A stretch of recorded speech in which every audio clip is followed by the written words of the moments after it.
సమాజం బలంగుంటేనే రాష్ట్రం బలంగా ఉంటుంది.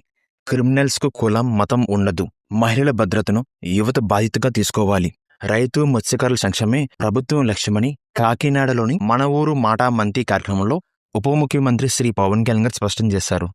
డిప్యూటీ సీఎం పవన్ కళ్యాణ్ గారు మాట్లాడుతూ ప్రజాస్వామ్య వ్యవస్థను బలహీనపరిచే రౌడీ రాజకీయాలను సహించబోమని హెచ్చరించారు. సోషల్ మీడియాలో మహిళలను, ఆడబిడ్డలను వేధించే వారిపై కఠిన చర్యలు ఉంటాయని తెలిపారు. చట్టం ముందు ఎవరు అతిథులు కాదని, పోలీస్ వ్యవస్థ ప్రజల హక్కులను కాపాడాలని సూచించారు.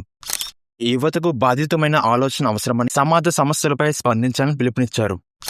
రైతులకు అన్నదాత సుఖీభవ, పీఎం కిసాన్ ద్వారా ఆర్థిక భరోసా కల్పిస్తూ కాకినాడ జిల్లాలోని 99,58,00,000 విడుదల చేశారు. మత్స్యకారుల జీవనోపాధి కోసం పరిహారం, ఆధునిక ఇంజన్లు, ప్రత్యామ్నాయ ఉపాధి అవకాశాలు కల్పిస్తూ 10 కోట్ల రూపాయలు పైగా సహాయం అందించారు పవన్ కళ్యాణ్ గారు. వ్యవస్థను బలపరచడమే నా లక్ష్యం. పార్టీ నాయకులైనా ప్రత్యేక సిఫార్సులు చేయను. ప్రజాస్వామ్యం, న్యాయం, భద్రతలే నా మొదటి ప్రాధాన్యమని పవన్ కళ్యాణ్ గారు పేర్కొన్నారు.